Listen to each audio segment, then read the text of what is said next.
Hello everyone, आप सब कैसे हैं? मैं उम्मीद करता हूं कि बहुत अच्छे होंगे और अपनी पढ़ाई को बहुत अच्छे से कर रहे होंगे। मैं Akash Kumar Bhadana ICT virtual classroom में आपका बहुत बहुत स्वागत करता हूं मेरे प्यारे बच्चों।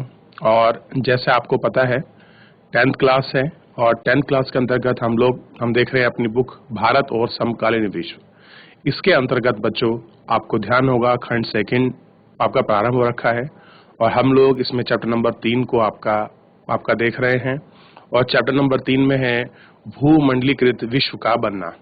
ठीक, इसके अंतर्गत जब हमने चैप्टर आपका प्रारंभ किया है, एक लेक्चर अभी तक हम लोग वहां इसमें कर चुके हैं।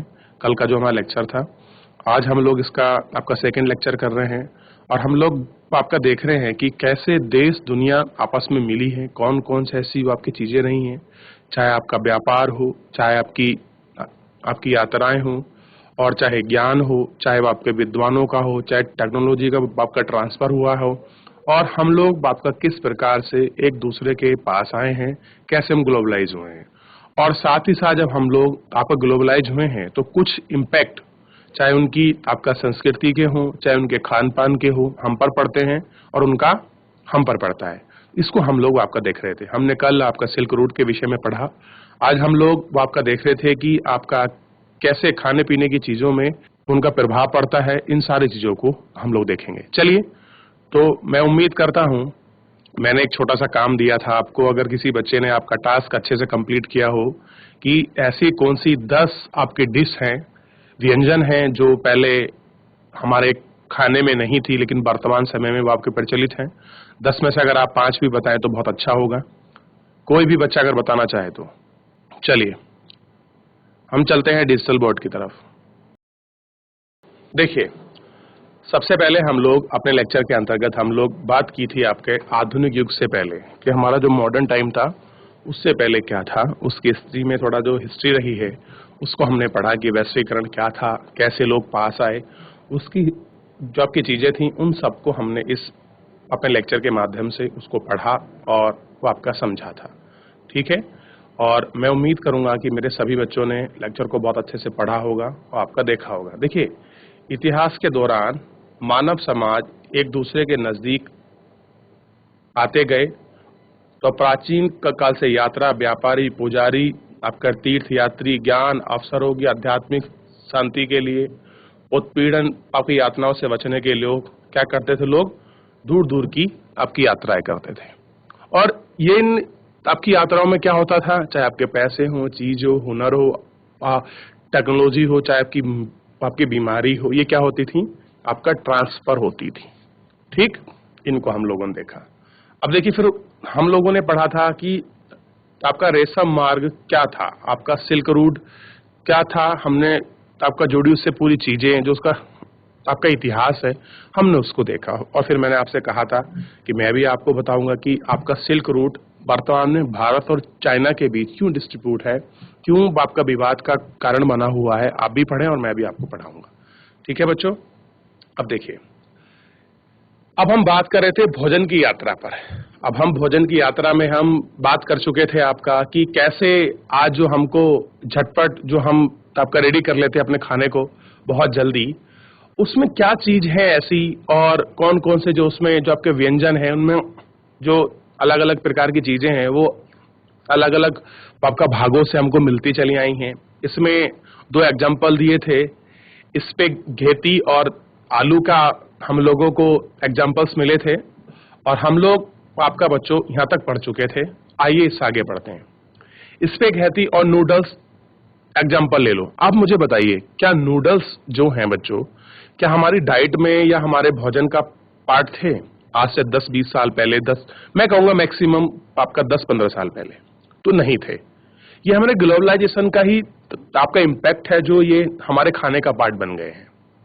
ठीक है, आइए देखिए, माना जाता है कि नूडल्स चीन से पश्चिम में आया है। कि कहां से आया है आपका? चाइना से पश्चिम में आया है। पहले कहां था नूडल्स आपका? चाइना में, और कहां पहुंच गया? पश्चिम में, और वहीं उन्हें इस्पे घेती के नाम से जाना जाता, आपका जन्म हो। अब देखिए, वहां का नाम अलग है। ठीक है, वहां का नाम क्या है? अलग है। और भारत में क्या बोलते हैं इसको? आपका नूडल्स। यह संभव है कि पास्ता अरब यात्रियों के साथ 5वीं सदी में आपके सिलसिली पहुंचा और अब इटली का एक ही टापू है। इस तरह के आहार भारत और जापान में भी आपके पिए जाते हैं। अब देखिए, पास्ता की बात कर रहा है, क्या भारत में था इस तरह का प्रचलन? नहीं। देखिए बच्चों, जो फास्ट फूड है, फास्ट फूड का जितना भी ऑलमोस्ट आइटम है, अधिकतर ये भारत में नहीं था। अगर आप भारत में फास्ट फूड की आपकी बात करोगे तो हमारे यहाँ फास्ट फूड में क्या मिलता था? तो बच्चों आपको पता होगा, हमारे यहाँ पकोड़ा, जलेबी, लड्डू, इस तरह की चीजें हमारे फास्ट फूड के पार्ट थे। लेकिन अब आप देखिए, बहुत सारे ऑप्शंस आपको मिल जाते हैं, नई नई डिश आपको रूप में मिलेगी। आपको नूडल्स खाने हैं, आपको पास्ता लेना है, फ्रेंच फ्राइज लेनी है, और बहुत सारे यहाँ पर कटलेट वगैरह हैं, रोल हैं। तो इस तरह की चीजें जो हैं सब हमारे यहाँ जो हैं, ये बाहर के आपके देशों की संस्कृति के खान पीन का जो आपका प्रभाव हम लोगों को आपको दिखाई देता है। और पिज्जा जो बच्चों सबको पसंद है, क्लियर है? क्या पिज्जा भारत में जन्मा है? नहीं, भारत में तो नहीं जन्मा। तो ये आपके लिए टास्क है बच्चों कि आपको पता करना है कि पिज्जा का ओरिजिन कहाँ का है, मूल कहाँ से बना है पिज्जा, ये आपको देखना है। चलिए अब देखिए, इसलिए हो सकता है कि हम कभी यह जान सकें कि उसका जन्म कैसे हुआ होगा, फिर इनका अनुमानों के आधार पर इतना जरूर कहा जा सकता है कि आधुनिक काल से पहले भी दूसरे देशों के बीच संस्कृति लेन देन चल रहा होगा। अब देखिए, ये कह रहे हैं कि आधुनिक काल से पहले का जो आपका समय रहा है, यानी कि प्राचीन समय के बीच में, और जो आपका मध्यकाल है, उसमें भी आपका ट्रांसफर रहा होगा लेन देन का, चाहे वो आपके संस्कृति में किसी पहनावे का हो, किसी के खान पीन का हो, तौर तरीके का हो, चाहे आपका रीति रिवाज का हो, ये हमेशा एक दूसरे से आपके लेन देन की प्रोसेस में रहे हैं। क्योंकि देखिए, अगर हमारे अब जैसे ब्रिटिशर लोग आपके इंडिया में रहे, 200 साल तक उन्होंने आपका राज किया, तो ऐसा नहीं है कि उन्होंने हमसे नहीं सीखा, वो बहुत कुछ हमसे सीख के गए और बहुत कुछ हमने उनसे सीखा है। तो संस्कृति में जब कोई एक संस्कृति दूसरी संस्कृति के बीच आकर मिलती है, तो बहुत सारी चीजें वो अपने आप को उसमें आपका समाहित करती है, उसको स्वीकार करती है। अब देखिए, कुछ आपको चीजें मिलेंगी, आलू, सोया, मूंगफली, मक्का, टमाटर, मिर्ची, शकरकंद और ऐसी बहुत सारी दूसरी खाद्य पदार्थ हैं, लगभग 500 साल पहले हमारे पूर्वजों के पास नहीं थी। अब आप सोचिए, ना तो आलू हमारे पास था, ना सोया हमारे पास थी, ना मूंगफली हमारे पास थी, ना मक्का हमारे पास थी, ना टमाटर हमारे पास था, ना मिर्ची हमारे पास थी, और ना ही क्या था, शकरकंद हमारे पास था। ध्यान देंगे, क्या नहीं था? ये हमारे पास नहीं था। ये हमको कब मिले हैं? ये लगभग हमको 500 साल पहले ही मिले हैं। यानी कि 500 साल पहले हमारे पूर्वजों के पास ये नहीं थे। तो यानी कि आलू वगैरह आपको सब्जी हैं, आप देखिए आलू का यूज हमारे यहाँ बहुत ज्यादा होता है, बहुत सारे डिश बनाने में होता है। अब मुझे बताइए, क्या आलू भारत का मूल नेटिव फल है? मूल है? नहीं, मूल नहीं है। ये आपका पुर्तगाल से आया था। मक्का के भी आप खोज करेंगे तो आपको पता लगेगा कि आपका यूएस से आई है। ठीक इस तरह अब आपका टमाटर भी आपका पुर्तगाल से है। तो आप इन चीजों को पढ़ोगे तो आपको मिल जाएगा, लेकिन इतना ज्यादा आपको डीप में नहीं जाना, लेकिन बस आपको याद रखना है कि कौन सी चीजें ऐसी हैं जो भारत में खाद्यान्न के रूप में आपको ग्लोबलाइजेशन के इम्पैक्ट में भारत आई हैं, उनको हम लोग सबको देख रहे हैं। ये खाद्य पदार्थ यूरोप और एशिया में तब पहुंचे जब कोलंबस गलती से उन अज्ञात महाद्वीपों में पहुंच गया जिनमें बाद में अमेरिका के नाम से जाना जाता है। अब देखिए, आपका कोलंबस ने ही क्या की थी बच्चों, जो आपका अमेरिका है उसकी खोज की थी। क्योंकि गलती से वो कहां पहुंच गए थे आपका बच्चों, ध्यान रखना, अज्ञात आपका महाद्वीपों में वो आपका पहुंच गए थे। पहले जो आपके विश्व थे, जो आपके देश थे, पहले आपकी यात्रा नहीं होती थी, बहुत कम थी। यूरोपियन आपके लोगों ने ही आपकी यात्राओं को, आपका सिलसिले को आपका बढ़ावा दिया।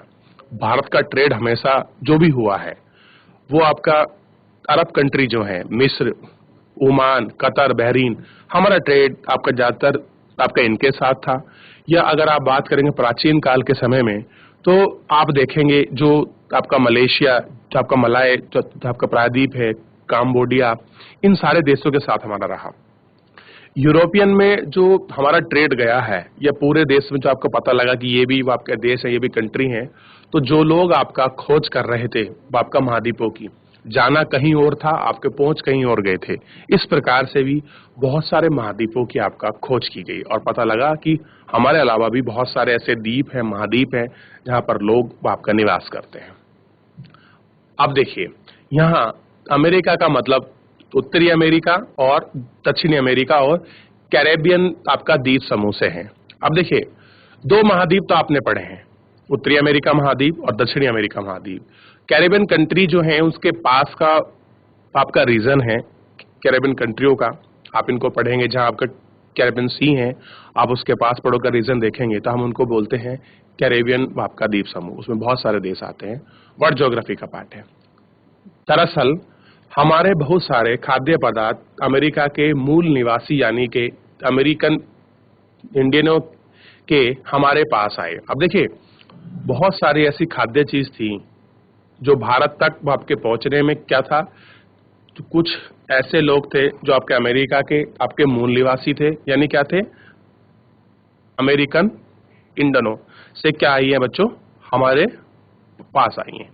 अब देखिए, कोई आपका रिलेटिव होगा, कोई आपका रिश्तेदार होगा जो बाहर, जो आपको फॉरेन में रहते होंगे विदेशों में, तो जब वो आपके इंडिया आते हैं तो कुछ चीजें क्या हैं वो आपका लेकर आते हैं हमारे पास। भारत मतलब जब हम देश आते हैं तो कुछ हमको नई यूनिक चीजें मिलती हैं, तो हम उनको देख के एक्सेप्ट करते हैं कि भाई जब भी आप अगली बार आओ तो ये चीजें बहुत सारी मात्रा में क्वांटिटी में लेके आना। तो इस प्रकार से दूसरे देशों की चीज हमारे भारत तक वो आपका पहुंचती है, ठीक।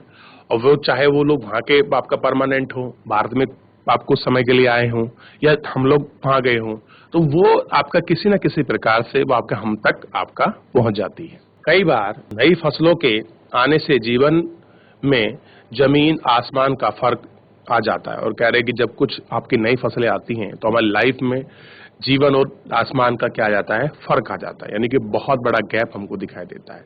साधारण से आलू का इस्तेमाल से शुरू करने वाले यूरोपों के गरीबों की जिंदगी अमूल रूप से बदल गई थी।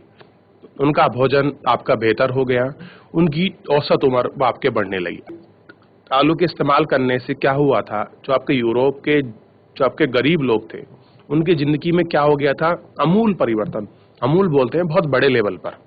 देखिए, एक दूध का ब्रांड भी है अमूल, आपको ध्यान रखना है, अमूल का मतलब है बदलाव बहुत बड़े लेवल पर, ठीक। और उनका क्या हो गया, जो उनका भोजन था वो आपका बेहतर हो गया, और उनकी एवरेज जो क्या थी, एज थी, वो भी आपकी क्या हो गई थी बच्चों, बढ़ने लग गई थी। आयरलैंड के गरीब काश्तकार तो आलू पर इस कदर निर्भर हो चुके थे कि जब 1840 के दशक के आपके मध्य में तो किसी बीमारी के कारण आलू की फसल खराब हो गई तो लाखों लोग भूखमरी के कारण मौत के मुंह में चले गए। आप सोचिए कि आयरलैंड के लोग आपका वहां किस प्रकार से आलू पर निर्भर थे। आलू क्या हो गया बच्चों, जो आपके यूरोप के जो लोग थे, जो आपके गरीब लोग थे, उनकी डाइट का पार्ट था आलू, क्योंकि बहुत आपका सस्ती कॉस्ट में मिल जाता है। आज भी देखिए बच्चों, इतनी हमारी आपका सब्जी हैं, कुछ मौसम में वहां सब्जियों के रेट चाहे भले ही कम हो जाए, लेकिन आलू एक ऐसी खाद्यान्न चीज है जिसे हर एक आपका गरीब आदमी अपनी डाइट का पार्ट बनाकर अपना भोजन कर सकता है। मानते हो कि नहीं मानते हो बच्चे इस बात को? तो क्या हुआ, 1840 में क्या हुआ कि वहां सारी आलू की फसल आपकी नष्ट हो गई, और स्थिति आपका कंडीशन ये मरी कि वहां लाखों लोग आपके भूखमरी के मुंह में चले गए। कहां? आयरलैंड में। कब? 1840 में। तो ये तो एक छोटी सी कहानी रही है कि कैसे आपका ग्लोबलाइजेशन के टाइम में हमारी भोजन की यात्रा थी। सिंपल सा अंतर है कि अगर आप देखेंगे कि हमने आपका किस प्रकार से इस ग्लोबलाइजेशन के अंतर्गत हमने अपने खाद्यान्न को दूसरे देशों तक कैसे पहुंचाया, और दूसरे देशों का खाद्यान्न हमारे देश तक कैसे पहुंचा, उसकी एक छोटी सी कहानी को हम लोगों ने पढ़ा। आगे देखिए, विजय, बीमारी और व्यापार। अब हम बात करेंगे आपका विजय की, बीमारियों की, और जो आपके व्यापार है इनकी कि इन पर क्या इम्पैक्ट हुआ। देखिए 16वीं सदी में जब आपका यूरोपीय जहाजियों ने एशिया तक का समुद्री रास्ता ढूंढ लिया और वे पश्चिमी सागर को पार करते हुए अमेरिका तक पहुंचे तो पूर्व आधुनिक विश्व बहुत छोटा सा आपका दिखने लगा। अब जब तुम आ रहे हो, जा रहे हो, आपका घूम रहे हो, आपको रास्ता मिल गया है, तो क्या होने लगा कि जो पूर्व आधुनिक विश्व था वो क्या दिखने लगा आपको? छोटा सा दिखने लगा। ठीक है। इससे पहले कई सदियों से हिंद महासागर के पानी में फलता फूलता व्यापार, तरह तरह के सामान, लोग, ज्ञान और परंपराएं एक दूसरे से, एक जगह से दूसरे जगह आ रही थी। अब देखिए क्या हो रहा था कि जो भी आपके तरह तरह के जो आपके सामान थे, लोग थे, ज्ञान था और जो आपकी परंपराएं थी वो क्या हो रही थी? एक जगह से आपका दूसरी जगह आपका जा रही थी। भारतीय उपमहाद्वीप इन प्रभाव के रास्ते में एक अहम बिंदु था। पूर्व, अब देखिए ध्यान दीजिए, अगर हम बात करें इनसे पूर्व की, पूर्व मतलब जो आपके पहले, क्या ये सारी चीजें हो रही थी? नहीं। जब तक हमने एक दूसरे देशों के साथ आपका नहीं जुड़े थे हम, तो हमको इन सब चीजों से आपका दूर थे, ना ही तो हम आपका दूर दराज तक अपना व्यापार कर पा रहे थे, ना हम ज्ञान को आपका ट्रांसफर कर पा रहे थे, ना हम वहाँ के इतिहास और साहित्य के बारे में जान पा रहे थे। आज देखिए ये आपका सारे ग्लोबलाइजेशन का ही अच्छा इम्पैक्ट हमको दिखाई देता है कि हमको विश्व दुनिया की पूरी जानकारी हमारे मोबाइल में कैद है, हमारे इंटरनेट में कैद है कि हम हर एक स्थिति को, हर एक खबर को, हर एक पहलू को हम यहाँ से अपने बैठकर उनको वॉच कर सकते हैं। तो ये कहीं ना कहीं इम्पैक्ट है आपका ग्लोबलाइजेशन का, जिसका सिलसिला बहुत लंबे समय पहले आपके प्रारंभ हुआ था। आधुनिक युग में जो आपका प्रारंभ हुआ था उसका ही आपका प्रभाव है जो आज तक हम इतने अच्छे जुड़े हुए हैं। आपको कोई भी विश्व दुनिया में कोई भी खबर हो जाए, कोई भी घटना घट जाए, आपको विदिन मिनट में वो जानकारी आपको प्राप्त हो जाती है कि फला देश में, ये कंट्री में ये घटना हो गई थी। क्लियर है? तो ये सब चीजें हैं, आपका इम्पैक्ट है ग्लोबलाइजेशन का। भारतीय उपमहाद्वीप इन प्रवासों के रास्ते में एक अहम बिंदु था। पूरे नेटवर्क में इस इलाके में भारी महत्व था। यूरोपियों के दाखिल से आवाजाही और बढ़ने लग गई थी। इन प्रभाव की दिशा में यूरोप की तरफ भी मुड़ने लग गई थी। अब देखिए जब चीजें हुई, आपका नेटवर्क बना तो उसका ज्यादा महत्वपूर्ण हुआ और यूरोप के लोग क्या थे, जो आवाजाही थी, आन जाना था, वो आपका बढ़ने लगा और उस दिशा में लोग आपका यूरोप की तरफ भी आपका मुड़ने लगे थे। अपनी खोज से पहले लाखों साल में अमेरिका का दुनिया से संपर्क नहीं था। अब देखिए अगर आप पहले देखें, जो आपका लाखों साल पहले क्या नहीं था बच्चों, जो आपका अमेरिका है, इसका कोई दुनिया से आपका क्या नहीं था बच्चों?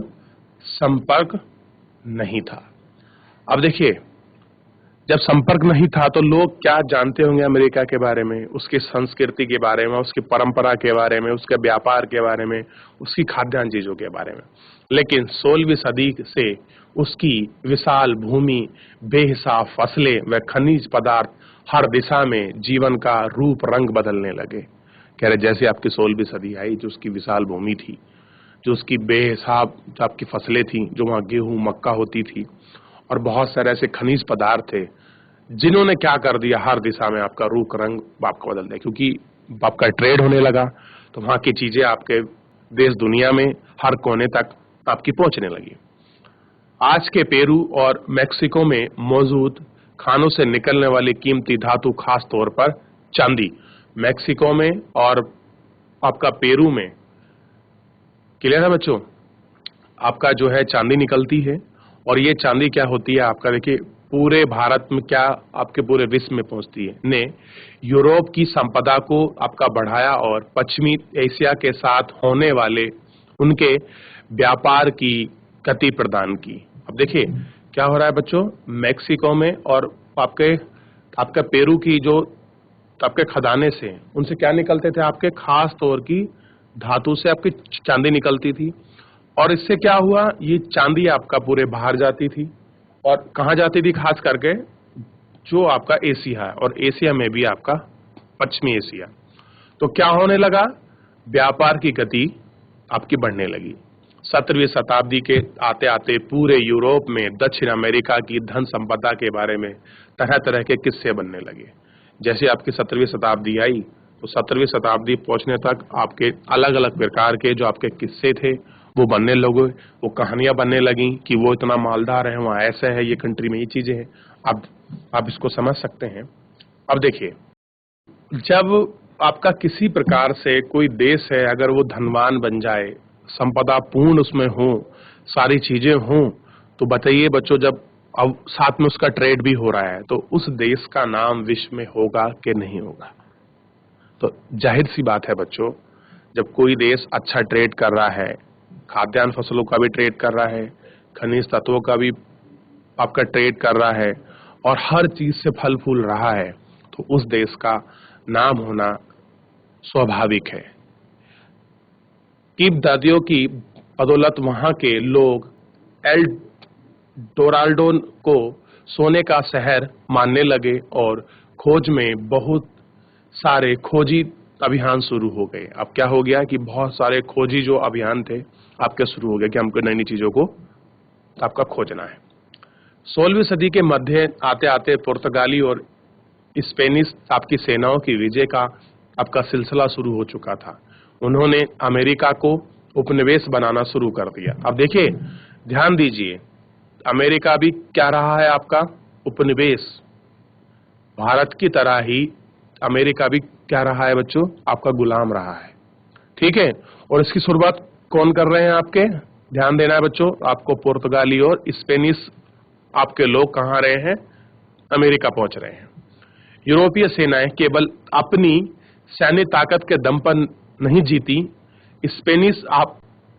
स्पेनिश विजेताओं के विशाल शक्तिशाली हथियारों के परंपरागत किस्म का सैनिक हथियार तो कोई नहीं था।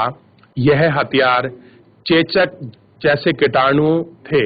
अब देखिए, वो क्या करते थे, उनके पास कौन से ऐसे हथियार थे जिनके दम पर वो आपकी विजय शक्तिशाली हो रहे थे, और उनके पास कौन से ऐसे हथियार थे, यह हथियार तो चेचक जैसे कीटाणु थे। उनके पास क्या था, चेचक के आपके कीटाणु। जानते हैं बच्चों क्या होती चेचक, मिजल्स बोलते हैं जिसको, मुंह पर आपके गड्ढे कुछ हो जाता है, आपके फेस पे होती है आपके चेचक। अब तो देखने के लिए नहीं मिलती, भारत में आपका पूर्णतः ही समाप्त हो चुकी है। ठीक है, जो स्पेनिश सैनिकों और अफसरों के साथ वहां जा पहुंचे थे। अब देखिए कैसे पहुंच गई थी, जो भी आपके वहां के क्या थे बच्चों, सैनिक थे और जो अफसर थे, और साथ वहां आपने ले जा चुके थे। लाखों साल से दुनिया से अलग थलग रहने के कारण अमेरिका के लोगों के शरीर में यूरोप से आने वाली बीमारी से बचने की प्रतिरोधक क्षमता नहीं थी। क्या नहीं थी बच्चा, रोग प्रतिरोधक आपकी क्षमता जो थी वो आपका नहीं थी। अब देखिए, जिस तरह से चाइना से आपका कोविड निकला और भारत के लोगों की रोग प्रतिरोधक आपका क्षमता नहीं थी। क्लियर है, यानी कि रोग प्रतिरोधक क्षमता का मतलब है कि हमारे बॉडी के अंदर इम्यून सिस्टम इतना स्ट्रांग नहीं था कि उस बीमारी से हमारा इम्यून सिस्टम आपका लड़ सके, क्योंकि हम उसके प्रति अभ्यस्त ही नहीं थे, हमको पता ही नहीं था। क्लियर है। अब देखिए, एक टाइम में हैजा भारत में बहुत बड़ी मौत करता था, आपका प्लेग बहुत बड़ी मात्रा में लोगों की मौत करता था, डेंगू बहुत बड़ी मात्रा में था, आपका पीलिया, टाइफाइड, ये बहुत ही घातक बीमारी थी बच्चों। लेकिन आज वर्तमान समय में भारत के लोग जितने भी हैं, उनका इम्यून सिस्टम उनकी पहचान रखता है, ये बीमारी है और मुझे इस प्रकार उससे आपका लड़ना है। तो वहां के लोग क्या नहीं थे बच्चों, अभ्यस्त नहीं थे। ठीक, और उससे क्या हो गया कि जो अफसरों के साथ, सैनिकों के साथ जो आपकी चेचक की बीमारी वहां गई थी, तो लोग क्या हो गए, आपका ग्रसित हो गए। फलस्वरूप इस नए स्थान पर चेचक बहुत मारक साबित हुई। एक बार संक्रमण शुरू होने के बाद तो बीमारी पूरे महाद्वीप में फैल गई। यानी कि जैसी एक बार आपकी बीमारी शुरू हुई, वो कहां फैल गई, आपके पूरे महाद्वीप में फैल गई। आप मुझे बताइए कि जो आपका कोविड है, क्या कोई ऐसा देश या महाद्वीप बचा हुआ है जहां पर ये बीमारी नहीं फैली? तो सब देशों में इसके केस मिले हैं। ठीक है बच्चों। अब जब लोग एक देश से दूसरे देश जाएंगे आएंगे और जो भी आपकी वायरस की चीजें होंगी तो वो तो ट्रांसफर होंगी और वो जाएंगी, स्वाभाविक है। जहां यूरोपीय लोग नहीं पहुंचते थे वहां के लोग भी इसकी चपेट में आने लगे। इससे पूरे के पूरे समुदाय को खत्म कर डाला। इस तरह घुसपैठियों की जीत का रास्ता आसान होता चला गया। और कह रहे यही कारण है कि जो आपके घुसपैठिए थे अब उनकी जीत का क्या था, रास्ता आसान होता चला गया। मान लीजिए अब जैसे चाइना है, चाइना के लोग कोविड से क्या है, अभ्यस्त है। वो अगर किसी देश में पहुंच जाए और अन्य देश में, वहां के लोग तो अभ्यस्त नहीं होंगे, तो वो लोग वहां मरने शुरू हो जाएंगे और वो लोग वहां आपका राज करना शुरू कर देंगे। तो बीमारियां भी कहीं ना कहीं लोगों को विजय बनाने में, लोगों को हराने में बहुत बड़ा जिम्मेदार रही है। क्लियर है?